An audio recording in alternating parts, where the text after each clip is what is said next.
Pursuant to notice, I call to order the organizational meeting of the members of the Committee on the Judiciary for the 118th Congress. To ascertain the presence of a quorum, I ask the clerk to call the roll of members. Mr. Jordan. Mr. Jordan is here. Mr. Issa. Mr. Buck. Mr. Gates. Mr. Gates is here. Mr. Johnson of Louisiana. Mr. Johnson of Louisiana is here. Mr. Biggs. Mr. Biggs is here. Mr. McClintock. Mr. McClintock is here. Mr. Tiffany. Mr. Massey. Mr. Roy. Mr. Bishop. Mr. Bishop is here. Ms. Sparts. Mr. Fitzgerald. Mr. Fitzgerald is here. Mr. Benz. Mr. Klein. Mr. Klein is here. Mr. Gooden. Mr. Gooden is here. Mr. Vandrew. Mr. Vandrew is here. Mr. Nels. Mr. Moore. Mr. Moore is here. Mr. Kiley. Mr. Kiley is here. Ms. Hageman. Ms. Hageman is here. Mr. Moran. Mr. Moran is here. Ms. Lee. Ms. Lee is here. Mr. Hunt. Mr. Hunt is here. Mr. Fry. Mr. Fry is here. Mr. Nadler. Mr. Nadler is here. Ms. Lofgren. Ms. Jackson Lee. Mr. Cohen. Mr. Johnson of Georgia. Present. Mr. Johnson of Georgia is present. Mr. Schiff. Mr. Cicilline. Present. Mr. Cicilline is present. Mr. Swallow. Mr. Swallow is here. Mr. Liu. Mr. Liu is here. Ms. Jayapal. Ms. Jayapal is here. Mr. Correa. Ms. Scanlon.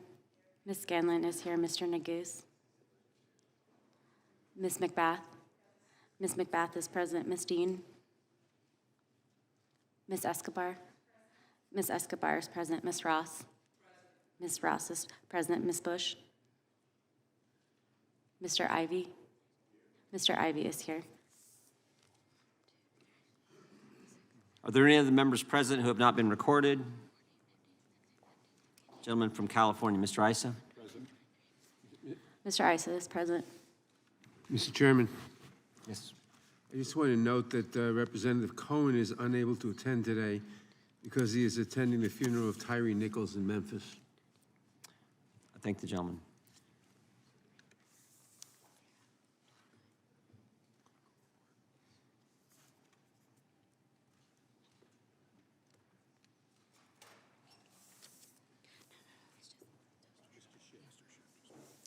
Are there any other members present who have not been recorded? Mr. Schiff is present. Gentleman from Colorado, Mr. Buck. Mr. Buck is present. Clerk will report.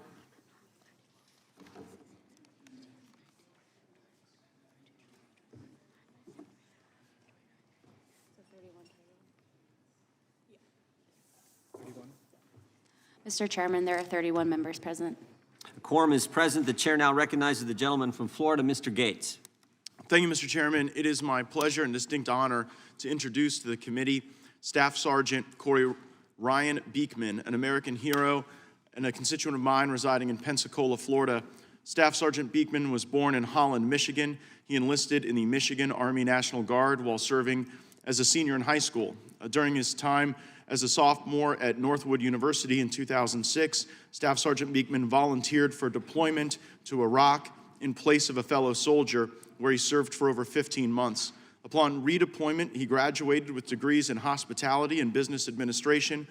In October 2011, Staff Sergeant Beekman deployed to Afghanistan with his National Guard unit for 13 months. In 2016, he was once again activated as station commander during the response to the Flint water crisis, and in recognition of his role was awarded the Michigan Legion of Merit and Distinguished Service Medal by the state of Michigan. After sustaining injuries in combat, Staff Sergeant Beekman retired in 2019 after 16 years of combined service to this nation, and he moved to Florida to be with his family. He currently sits on the Escambia River Gun Club's Board of Directors as their public relations chair. As a constituent of Florida's 1st Congressional District and a recipient of the Purple Heart, the Combat Action Badge, the Afghanistan and Iraq Campaign Medals with campaign stars, 2 Army Commendation Medals, and 2 Army Achievement Medals, as well as numerous other personal unit decorations. It is my honor to introduce Staff Sergeant Beekman to the committee, and I request that he be permitted to lead us in the Pledge of Allegiance. Without objection.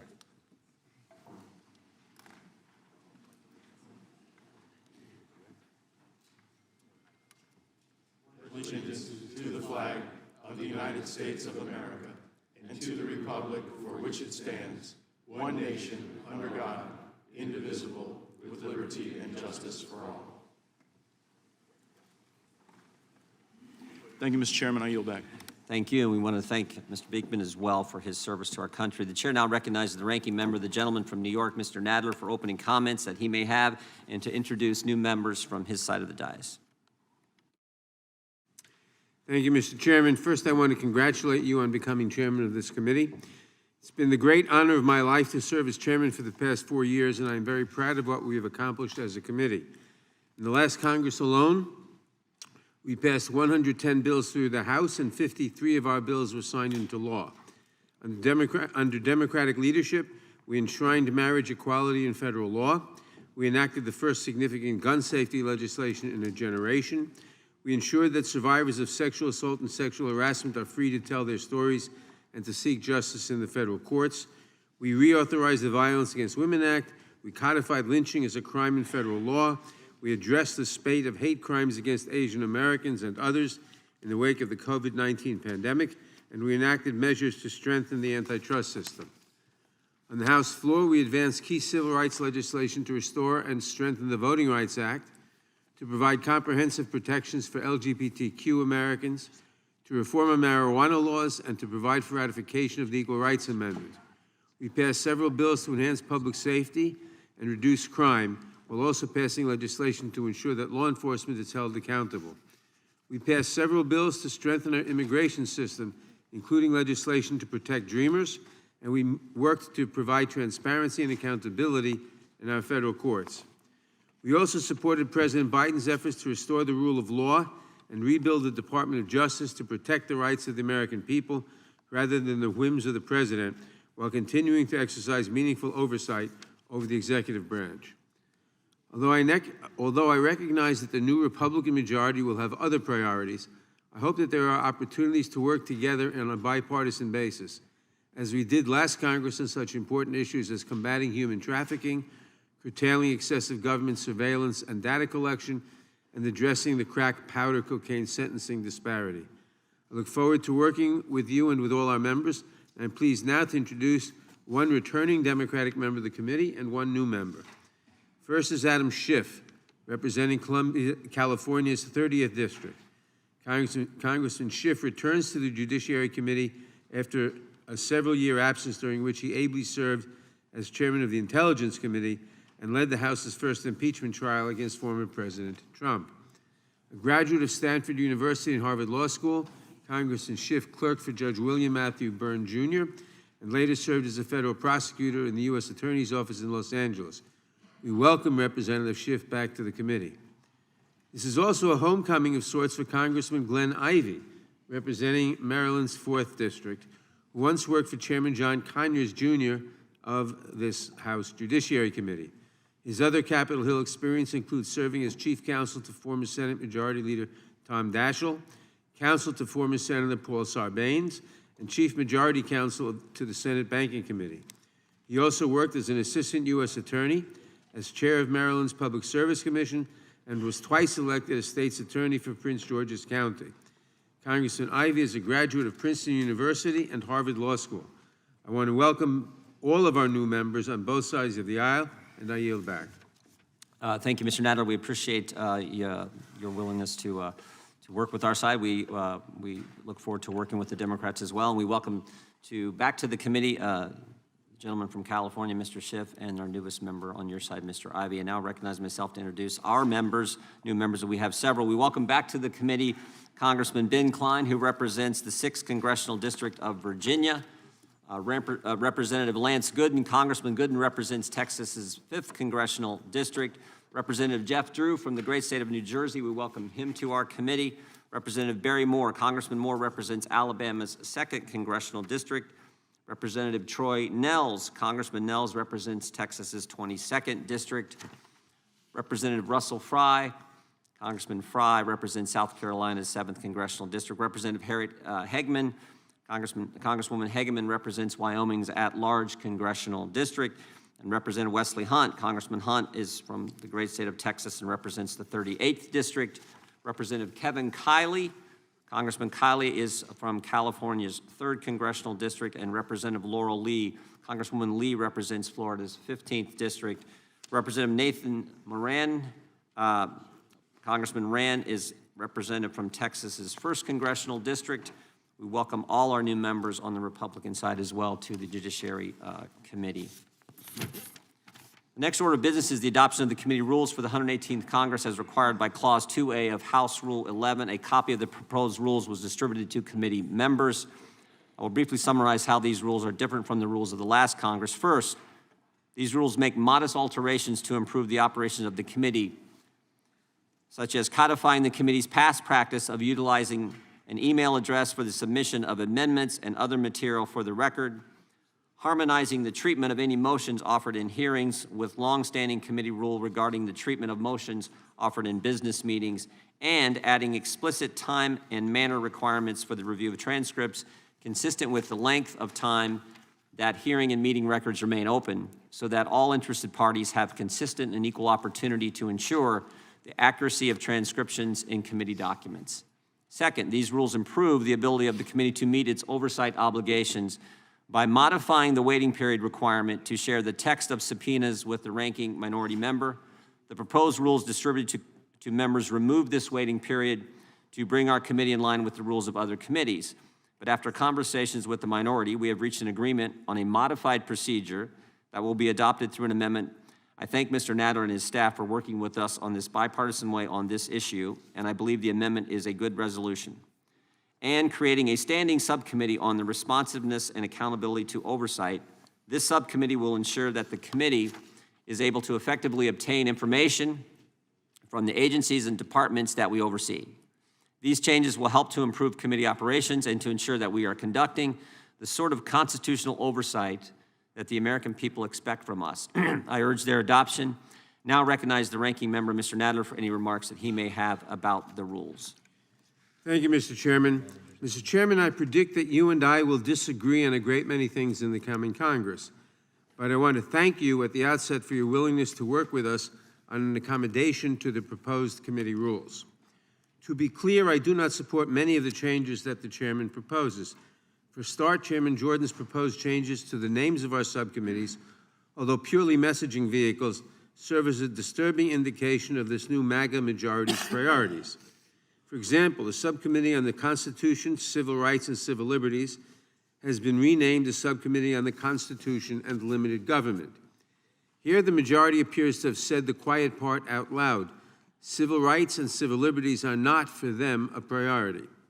And it is ironic at best that the subcommittee the Republicans have charged with advancing a nationwide ban on abortion will now do so under the heading Limited Government. I'm also concerned about the creation of a new subcommittee on responsiveness and accountability to oversight. For generations, under chairmen of both parties, the full committee has managed its legitimate oversight needs in the regular course of its work. Why has the chairman created a special subcommittee here and now? I suspect this change amounts to an admission that he will ask the administration for information he knows he cannot have, like the details of an ongoing criminal investigation.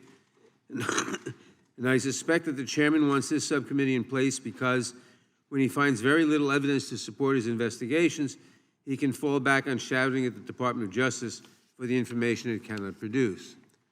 To be clear, I do not dispute the importance of honoring legitimate congressional inquiries. There may be times when, out of respect for the committee, the minority will back the chairman in appropriate oversight requests, even when we disagree with his goals.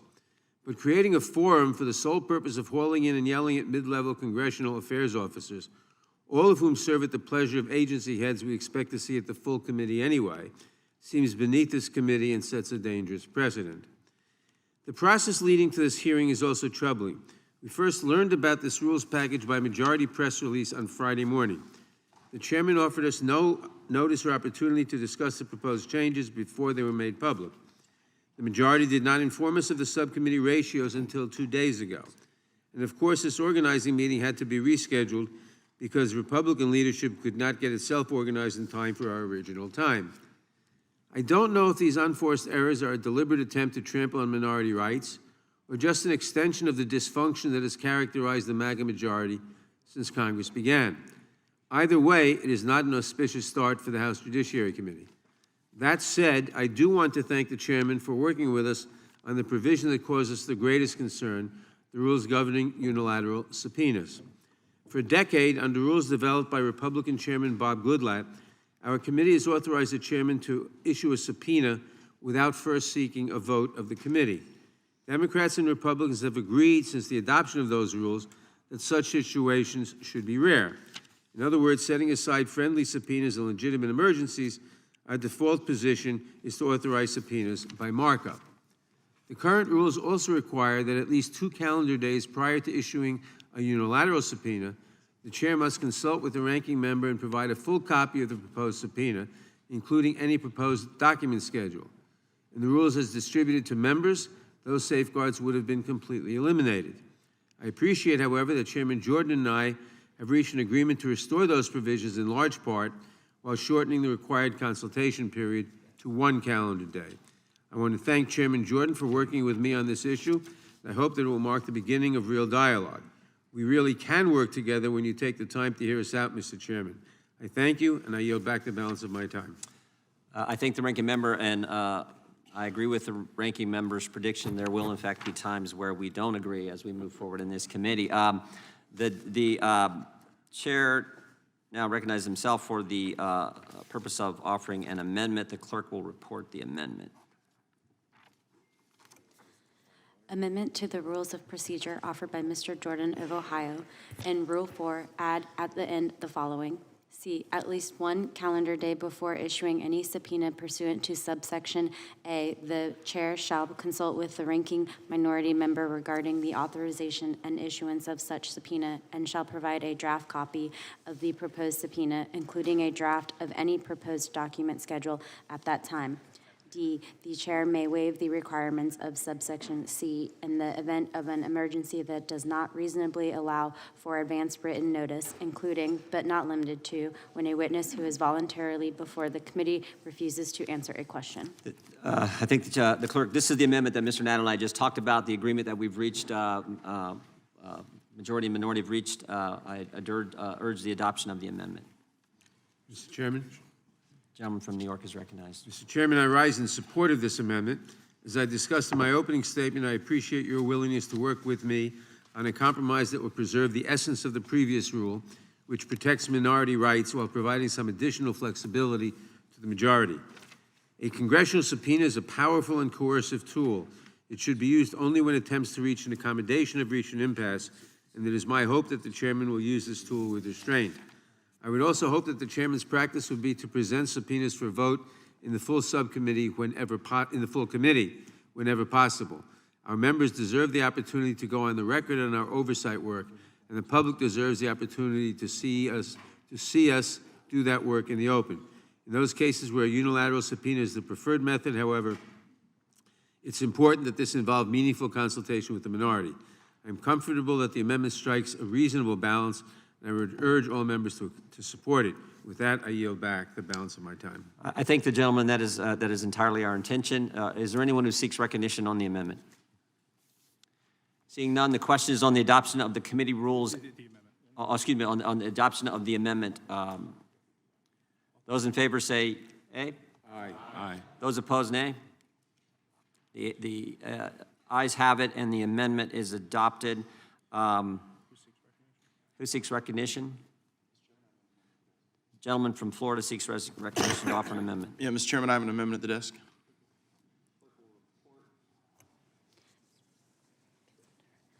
Amendment to the Rules of Procedure offered by Mr. Gates of Florida.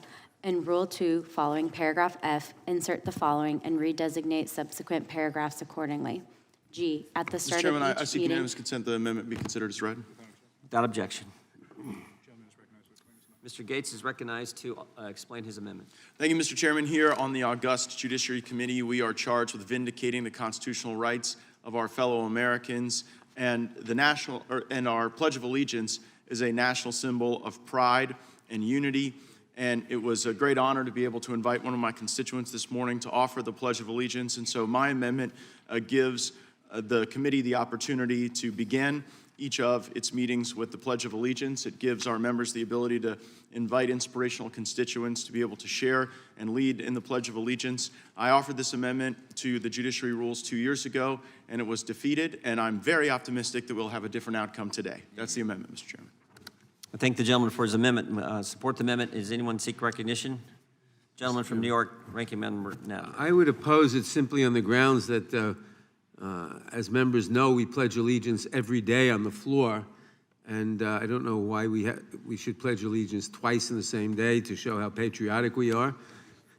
As I said, we pledge allegiance on the floor every day. I don't think this is the most important amendment in the world, but since we do pledge allegiance every day on the floor, I think it's unnecessary. Gentleman from Louisiana, gentleman, you're back. Oh, Thank you, Mr. Chairman. hang on. Recognize the gentleman from Louisiana, Mr. Johnson. I've not seen Mr. Nadler on the floor when the pledge is done, and most members are not present there, so it's not accurate to say we do the pledge every day or participate in the pledge every day. It may be offered, but you're not there for it. This is the work of the Judiciary Committee. This is the committee that has the charge of defending the Constitution and our fundamental freedoms and defending the very freedoms that the flag represents. And so it's a bit absurd to suggest we couldn't take 30 seconds at the beginning of this important work to do what should be done by all Americans. And so I think this is entirely appropriate. I wish we had done it 2 years ago, and I think we missed a lot of opportunities. I yield back. Who seeks recognition? Gentleman from Georgia, Mr. Johnson, is recognized. Thank you, Mr. Chairman. I wish 2 years ago that on January 6th, that the insurrection never did happen. And I regret the fact that many members of this committee voted against certifying the election results based on the big lie. And they have continued to promote the big lie and undermine public confidence in our government. And so for us to, amidst these folks who supported the insurrection, to be forced to pledge allegiance to the flag, which should be something that none of us have any problem with, but it's just a matter of, it's ironic that this committee, the ones that would not comply with congressionally issued subpoenas, disrespected the rule of law, would now insist that each and every one of us on each and every hearing date come before this committee and pledge allegiance to the flag. I support the Pledge of Allegiance, but it's very ironic, and I just simply wanted to point that out, and with that, I yield back. Will the gentleman- I'll yield to the gentleman from New York. I thank you. I just want to take the opportunity, I think it was one of the people over there. Mr. Johnson. I think it was Mr. Johnson who said that he hadn't seen me pledge allegiance on the floor. I just want to say I've pledged allegiance dozens of times. Like other members, I haven't always been there at the beginning of the session, but I've pledged allegiance dozens of times, and I plan to continue doing that on the floor. I thank the gentleman. Gentleman, Mr. I yield Chairman. back. Mr. Chairman. Mr. Chairman. Gentleman from California, Mr. Ice, is recognized. Thank you, Mr. Chairman. You know, this amendment might be more important in light of some of the things that just been said than I even thought it was. This is a committee that needs to come together to defend the Constitution, to recognize the importance of what we do here. And so the fact that on a daily when we meet basis, we do something to remind ourselves of our obligation. Perhaps we should look at our oath of office and not the Pledge of Allegiance, but I think the pledge is shorter and unifying. I regret that my ranking member and my chairman in the last committee digressed from the amendment at hand and the merit of it. And I would hope that all of us would look and say, we've got a long way to go to get back to being a committee that defends the Constitution aggressively and does it on a bipartisan basis. So I think let us all look at this once per hearing opportunity as a reminder of why we're here, and I yield back. Mr. Chairman. Mr. Chairman. Thank you, Mr. Chairman. You know, Mr. Issa just made reference to how important it is for us to display our commitment to the Constitution and to commit to defend it aggressively. So I'd like to offer an amendment to the amendment, adding in the second paragraph where the chair may designate an individual to lead the Pledge of Allegiance, to add the following language. Provided, however, the pledge shall not be led by an individual who supported an insurrection against the government of the United States in any way. Because I think if we adopt this amendment, then we will be truthful in representing that stating this pledge is an affirmation of your defense of democracy and the Constitution. It's hard to take that claim seriously if, in fact, an individual who in any way supported an insurrection against the government of the United States is allowed to lead the pledge.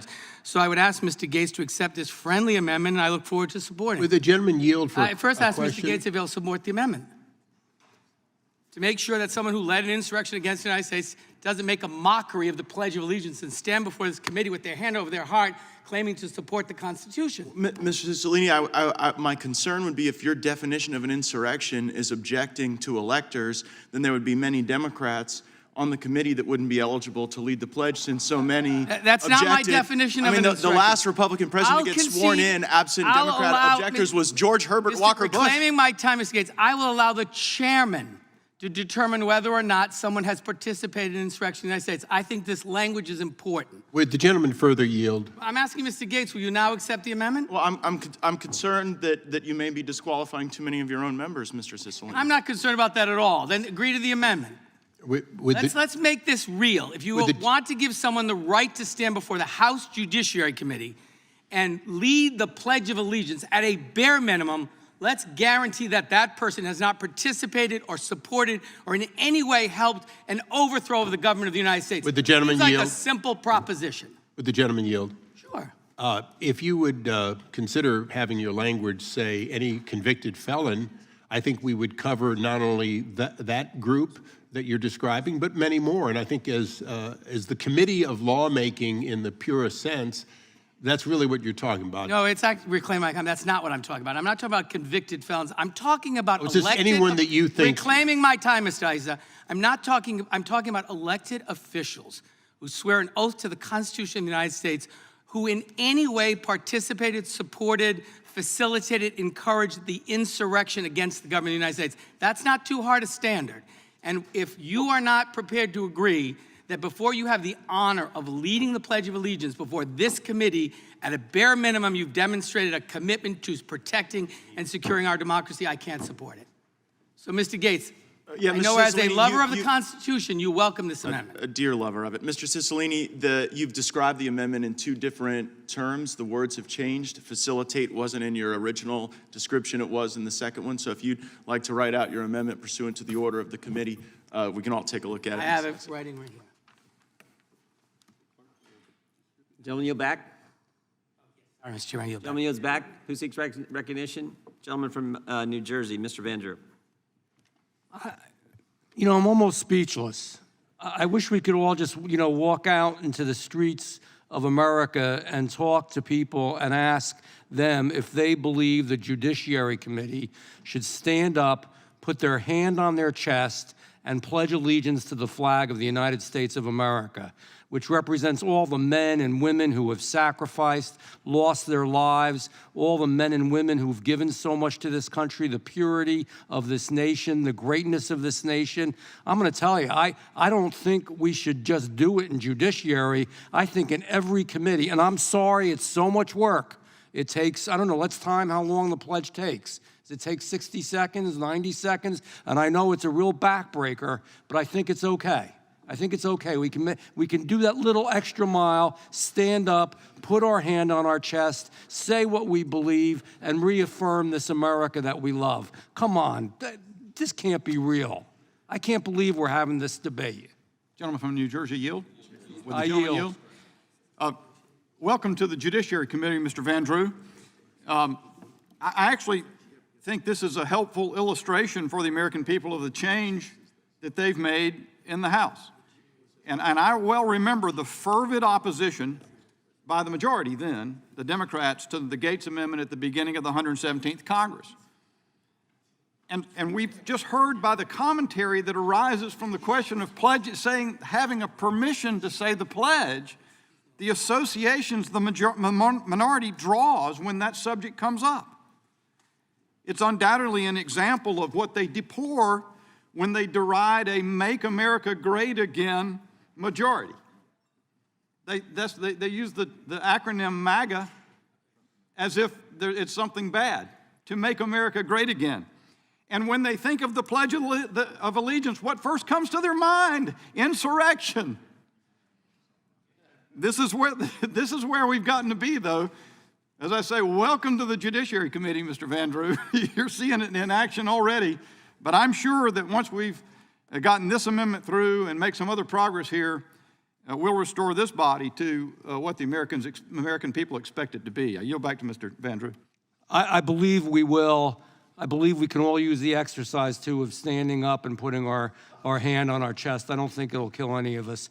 I really, besides all of the constitutional reasons, all of the greatness, how can we waste time arguing about this? Why the heck can't we just stand up and say we love our country and we love our flag? And if we do that more than once a day, is that okay? I think it's okay. I don't mind doing it at any committee hearing. I don't mind doing it on the floor. I don't mind doing it whenever we have the opportunity. I don't get it. I got to tell you, I just don't get it, and I don't believe America gets it. And I don't believe they think it's the right thing. And I yield back. Gentleman yields back. Who seeks recognition? Gentlelady from North Carolina is recognized. Thank you, Mr. Chairman. I would just like to ask the staff to provide a copy of West Virginia Board of Education versus Barnett to every single member of this committee and just briefly read from that U.S. Supreme Court opinion affecting our public school children. If there's any fixed star in our constitutional constellation, it is that no official, high or petty, can prescribe what shall be orthodox in politics, nationalism, religion, or other matters of opinion or force our citizens to confess by word or action their faith therein. So while I absolutely value our Constitution, I believe that while we're having this discussion, we should also look at what the Supreme Court has said on this matter in other contexts, and I yield back. The gentlelady yields back. I would just point out, no one will force anyone to say the pledge. If you don't want to say it, you don't have to say it. But you don't have to stand. You don't have to put your hand over your heart. If that's what you want to do, God bless you. It's America. You can do that. But for those of us who do want to do that, and today we're led by the gentleman who came from Mr. Gates' district with his service to our country, for those of us who do want to stand, put our hand over our heart and say the pledge, I think that's appropriate as well. Who seeks recognition? The gentleman from Texas, Mr. Roy. Thank the chairman. And I associate myself with the remarks of the gentleman from North Carolina about welcome to the Judiciary Committee, the 118th Congress edition. And here we are, and the truth is now laid before you. The gentlelady from North Carolina, in raising this particular issue, is raising, of course, in question why the current United States House of Representatives says the Pledge of Allegiance in the first place on the floor of the House, which the ranking member just used as defense for why we shouldn't say the Pledge of Allegiance in this committee room. Because the gentlelady from North Carolina is suggesting to the people of this great country that we should not be standing and pledge allegiance to the flag of the United States, for it has a phrase in it, under God. because that is what we're standing here and saying. Mr. Roy, do you yield? I'll yield to the gentlelady from North Carolina. I really don't want to get into a colloquy, but please do not put words in my mouth. That is completely false, completely false. I wanted to just make the point that this committee and every member of this committee swore an oath to protect and defend the Constitution. And while I take great pride in pledging allegiance in its full form, when I'm on the floor of the House and in many, many places, we should look at the full context of every issue. Thank you, and I yield back. Well, I appreciate the gentlelady's comments, and I hope we'll be able to engage in colloquy in that level and all issues here in the Judiciary Committee. But I would again remind the American people that the point that we're talking about here is that point. And we believe that it is important for us to come together and pledge allegiance. When I go to any event in the state of Texas, which I represent, any event, the people of Texas that I represent stand up and pledge allegiance to the flag of the United States. We also stand up in Texas and pledge allegiance to the flag of Texas. I could add an amendment for that here, but that probably gets a little far afield. But we are here, and I think this is important. Again, this is going to be an amendment. Maybe I have like 1 or 2 minutes of debate, but now we're having a full-throated debate because just like yesterday in the Rules Committee of the House of Representatives, when we offered a resolution saying that we stand athwart socialism, there was complete opposition by my colleagues on the other side of the aisle to standing athwart socialism. Literally, a full debate. No, we cannot stand against socialism in the House Rules Committee. My colleagues on the other side of the aisle. So I just want the American people to understand, in the House Judiciary Committee, we have opposition to pledging allegiance to the flag of the United States. We have questions being raised about whether we should pledge allegiance to the flag of the United States and representing that it is one nation under God. We have a Democratic Party that refuses to stand up and say that they oppose socialism and fought it in the House Rules Committee. Presumably will fight it on the House floor. We'll see how the vote plays out. And that is the state of your Democratic Party today. And I would yield to the gentleman from North Carolina. I think the gentleman from Texas, and I don't know whether I can engage in a colloquy with my good friend from North Carolina through Mr. Roy, but I would yield time such that that could occur. I appreciate that. The question that I guess her citing West Virginia versus Barnett begs is she saying that something about this proposed amendment, the Gates Amendment, to add the possibility of having the Pledge of Allegiance, that somehow offends the Constitution? Is that the purpose? Is that the point that she makes? And if not, what's the purpose of the citation? I yield to Mr. Roy for I would yield to the gentleman from North Carolina. All I was doing was quoting the U.S. Supreme Court. That's all I was doing. I think you should go back and ask the author of the opinion what the meaning of it was. Well, if I might engage and ask for the gentleman from North Carolina, for what purpose? I would ask the gentlelady from North Carolina, for what purpose were you making that citation? So that the Judiciary Committee could be aware of U.S. Supreme Court precedent with respect to this matter. Maybe not everybody on the Judiciary Committee was familiar with that precedent. It was simply a citation. And reclaiming my time, I yield to the gentleman from North Carolina.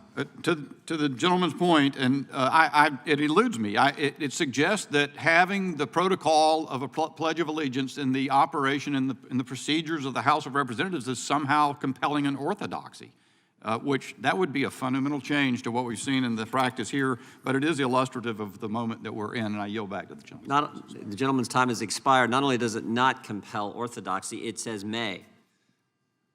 You may opt for do the pledge at the start of a committee hearing. With that, who seeks recognition?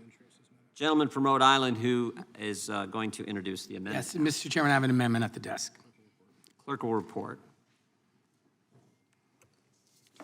Amendment to the Rules of Procedure offered by Mr. Gates of Florida.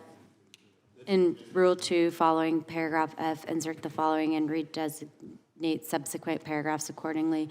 G, at the start of each meeting, the chair or the chair's designee may lead the committee in the Pledge of Allegiance. Without objection, the amendment is considered as read.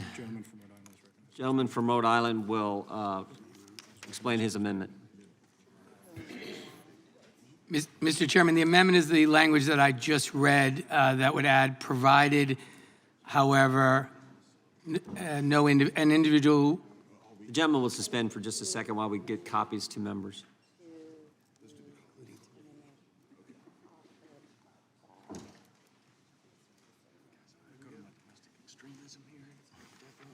You started it. Thank you.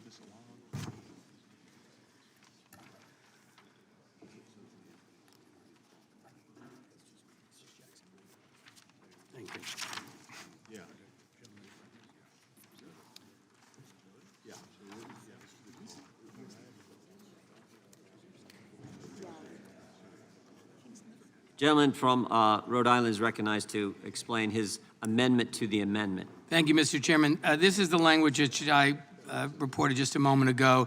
It would add in the second paragraph after the word code, provided the pledge shall not be led by an individual who supported an insurrection against the government of the United States in any way. The only thing I would provide an additional explanation, since the rule authorizes the chair or your designee to lead in the Pledge of Allegiance, that determination would obviously be made by the chair of the committee. But I think it's important language so that we can have some confidence that we don't make a mockery by selecting someone to lead the Pledge of Allegiance who in fact participated in any way in the overthrow of the government of the United States. So I ask my colleagues on both sides of the aisle to accept the amendment and look forward to voting for the underlying amendment from Mr. Gates.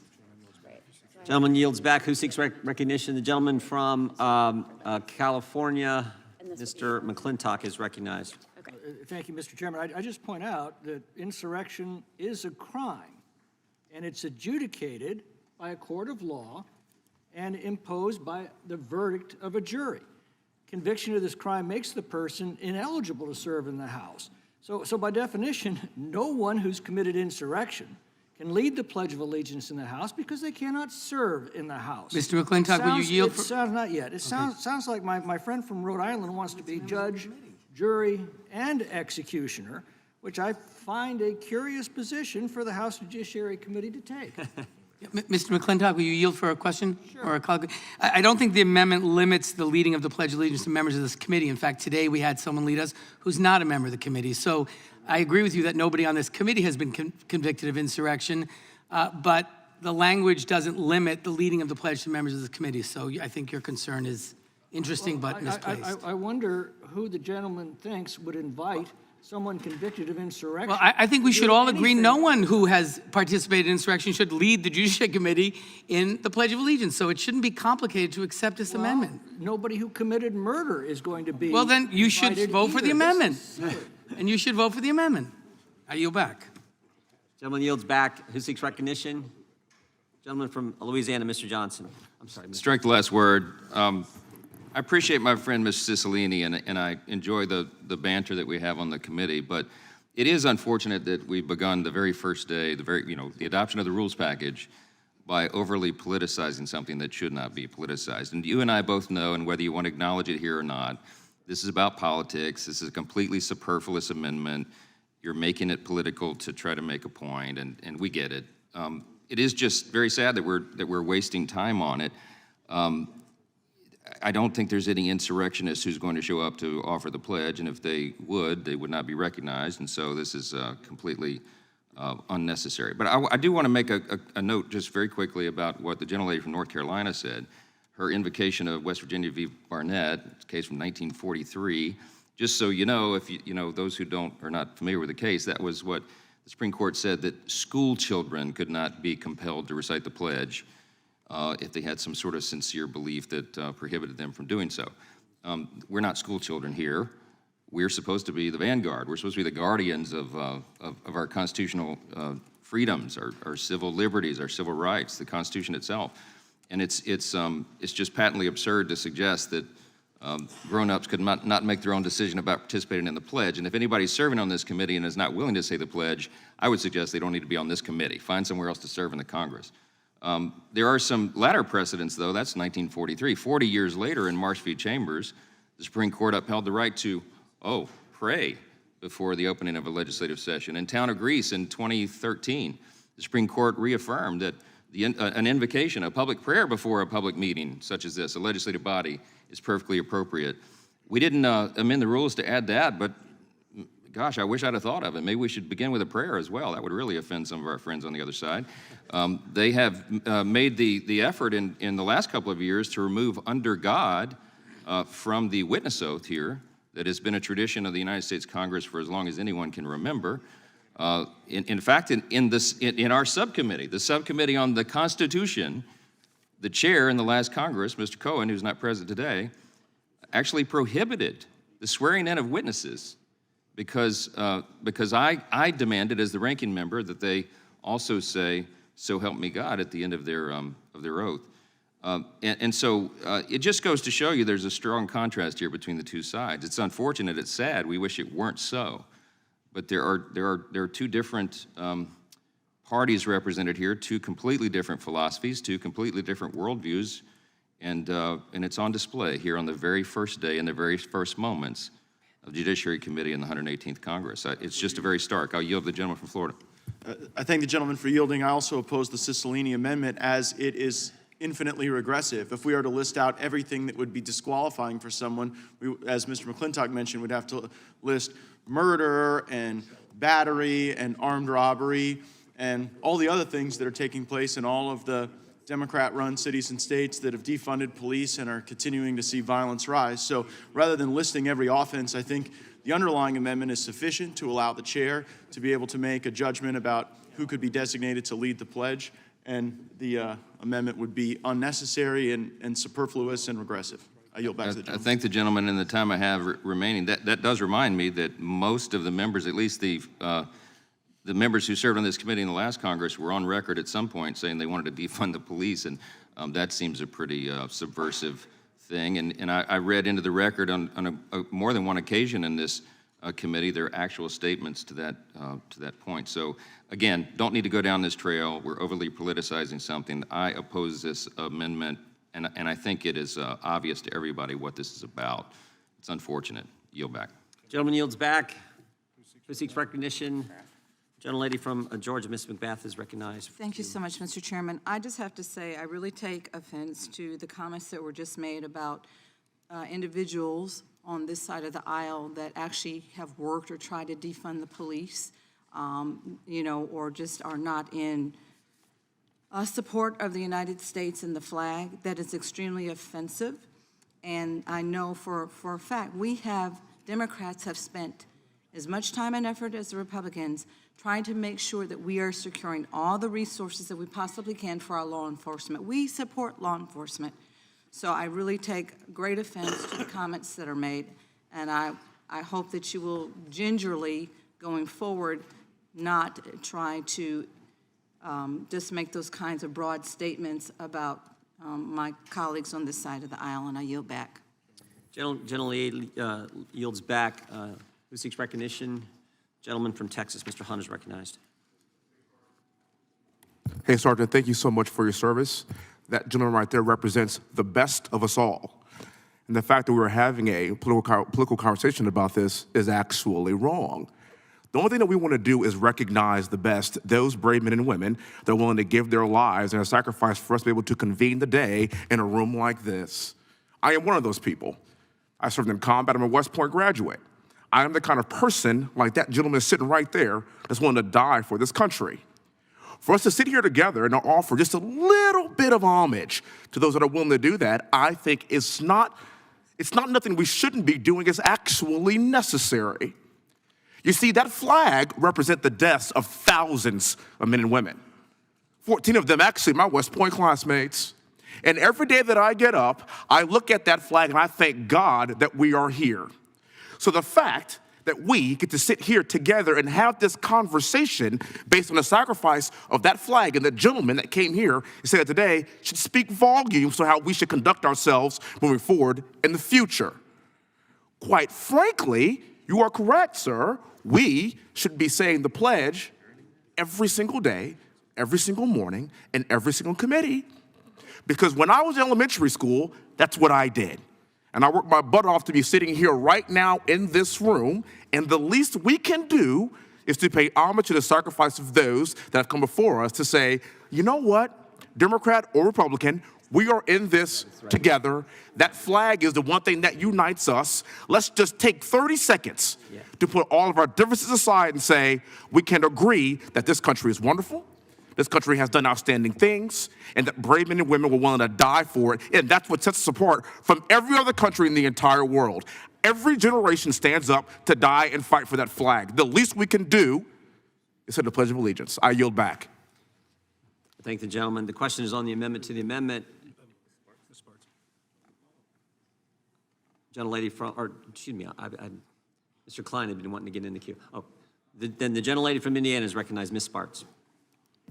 Thank you, Mr. Chairman. I was not going to debate on this, but I thought it shouldn't be that hard. But actually, one of my constituents a few days ago shared with Ms. Sampson, and I really wanted to share with this committee. It was an essay from a fourth grader from her friend's granddaughter. And the essay was about, what do you think about when you see our country's flag? And I would like to read it. It's a fourth grader, Catherine. When I think of our country's flag, I think of how our soldiers were willing to get killed for us to have our freedom. Our flag shows so much, it just makes me happy because it stands for freedom. It stands for how bad it was and how we won. It all makes me feel protected because it stands for the people who died and freedom, so no one will bother us. It also stands for the freedom of speech, freedom of vote, freedom of worship. This flag lets us do whatever. The flag also shows how much we matter and how hard we tried and how we won.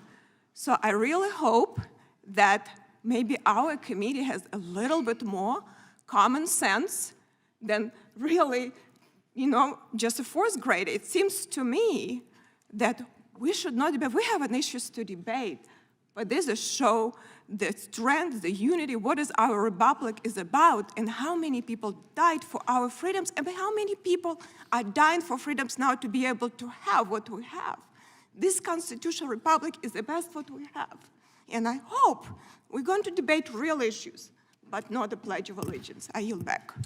I thank the gentlelady. The question is on the amendment to the amendment. All those in favor of the amendment to the amendment say aye. Aye. Those opposed, nay. Nay. Opinion of the chair, the nays have it. Mr. Chairman, I ask for a recorded vote. Recorded vote has been asked for the amendment to the amendment. The clerk will call the roll. Mr. Jordan? No. Mr. Jordan votes no. Mr. Issa? Mr. Issa votes no. Mr. Buck? Mr. Buck votes no. Mr. Gates? Mr. Gates votes no. Mr. Johnson of Louisiana? Mr. Johnson of Louisiana?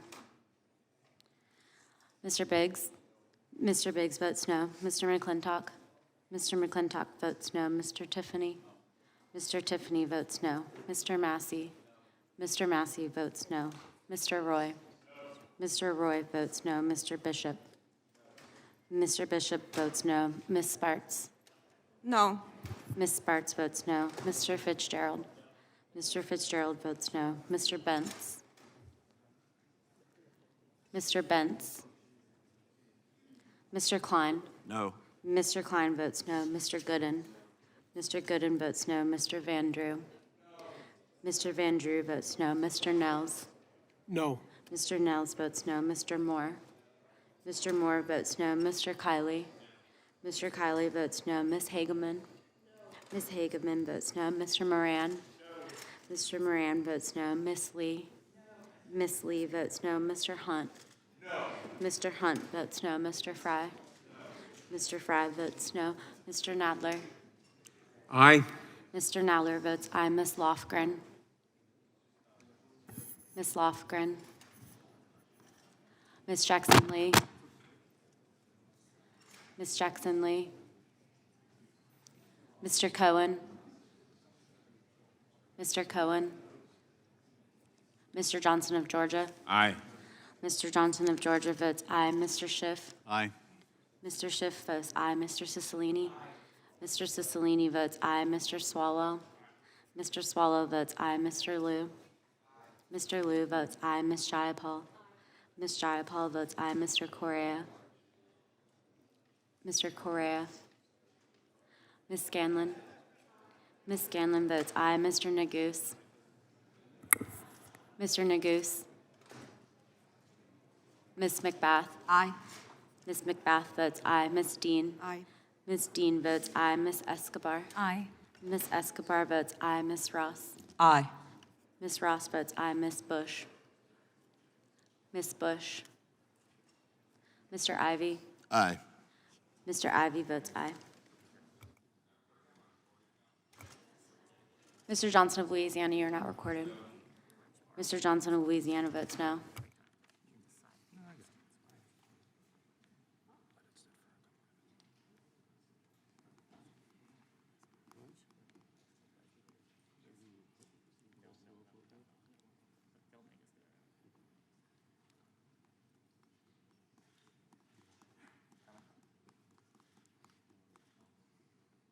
Clerk will report.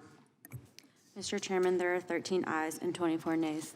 The amendment to the amendment is not adopted. The question now is on the amendment offered by the gentleman from Florida. Mr. Liu is recognized to speak on the amendment. Thank you, Mr. Chair. I served on active duty in the United States military. I then served in the reserves. I retired after 25 years of service. Let's talk a little bit about what would help the American people. We passed the American Rescue Plan that funded law enforcement. It funded states and counties. It made sure that we brought our economy back on track after a worldwide pandemic. We then passed the bipartisan infrastructure law, led primarily by Democrats, that funded roads, bridges, and highways for the American people. It also made sure we took lead out of our water pipes. It's going to have broadband go everywhere, from rural areas to inner cities and to suburbs. Then we followed that up with the PACT Act. That helped veterans. It helped veterans who were exposed to toxins, and it made sure that they got the just compensation and benefits that they deserve. We also passed the CHIPS and Science Act that brought manufacturing back to the United States, made us and will make us competitive in the important chip market. We also passed the Inflation Reduction Act. That's reducing our deficit, and it's going to have the most amount of climate change projects in world history. We also are not going to crash the United States economy.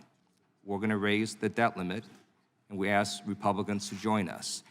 So I'm going to vote for this amendment, but I would sure like to be voting for lots of other things that actually help the American people. And if we want to talk about whether or not we're going to move this country forward, let's work on real issues. Let's work on how do we make sure we grow our economy instead of doing a hearing on what Twitter said about a widespread New York Post story about Hunter Biden's laptop. Let's focus on preserving and expanding Social Security. Let's make sure we don't have Medicare cuts.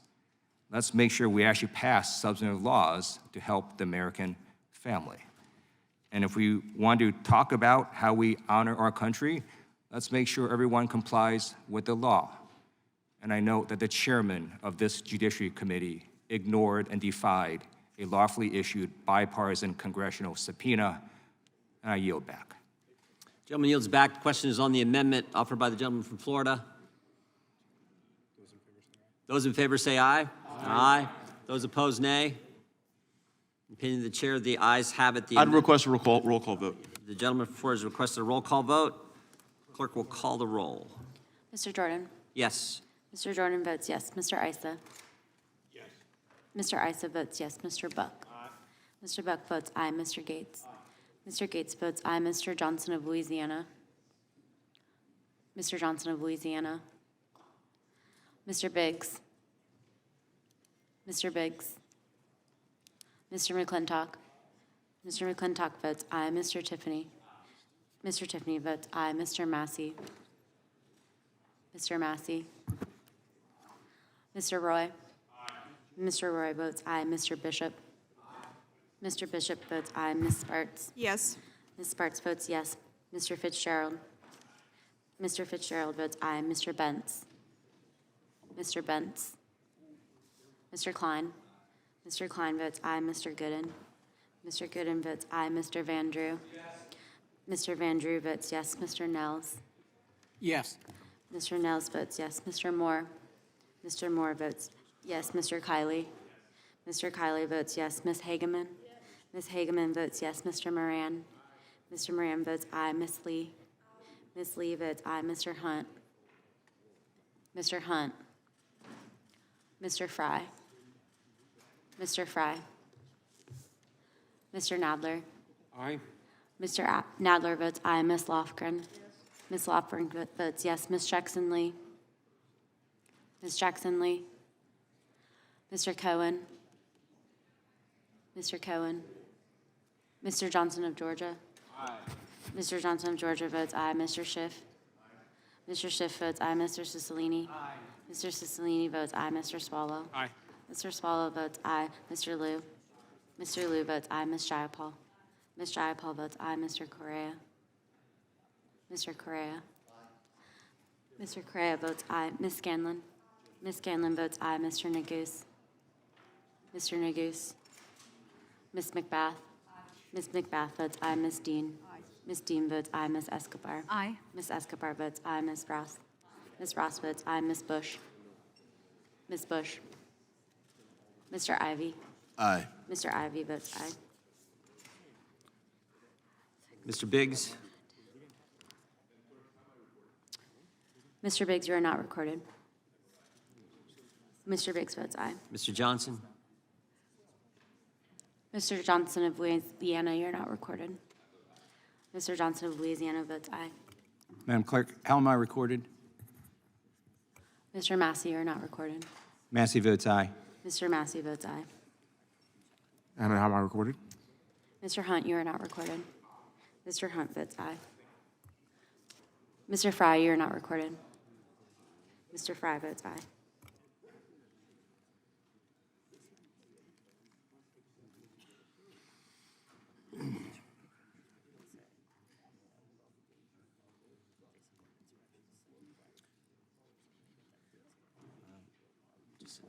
Going forward, keep ties for me, maybe have someone else. Yeah. Clerk will report. Mr. Chairman, there are 39 ayes and 0 noes. The amendment is adopted. A reporting quorum now being present, the question is on the adoption of the committee rules as amended. All those in favor say aye. Aye. Those opposed, nay. In the opinion of the chair, the ayes have it. The rules are adopted. Without objection, the motion to reconsider is laid on the table. Without objection, staff is authorized to make technical and conforming changes pursuant to House rules. The rules adopted by the Committee on the Judiciary will be published in the Congressional Record and made available to members of the public on the committee's website.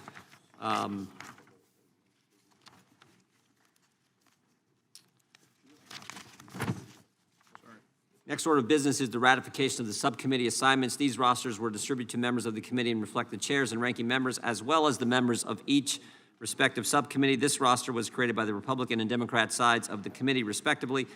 If there's any discussion before we vote on approving the roster,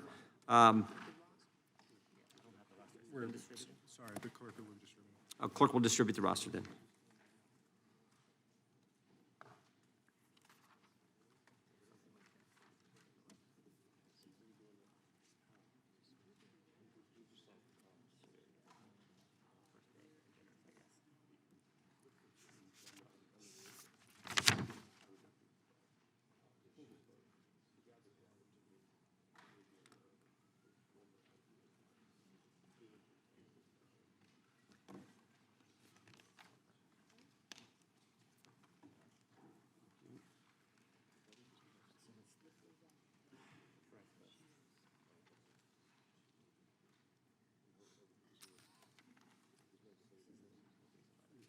No.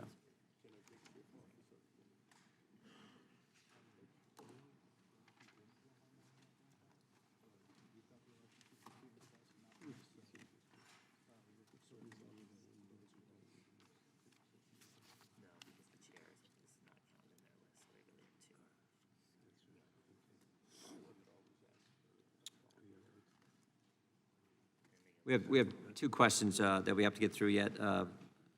The question is on the approving of the appointments of the subcommittee chairs and ranking members as set forth in the roster. You should have the roster in front of you. All those in favor say aye. Aye. Those opposed, nay. In the opinion of the chair, the ayes have it, and the amendment is agreed to. We now have to vote on the question is now on approving the subcommittee assignments. The members of each respective subcommittee. All those in favor say aye. Aye. Those opposed, nay. In the opinion of the chair, the ayes have it. The ayes have it, and the subcommittee roster is approved. Without objection, the motion to reconsider is laid on the table. And I think this concludes the committee's business for this meeting. The meeting is adjourned, and we will adjourn this and restart in 15 minutes for our first committee hearing on the border issue. I thank the members, and we're adjourned.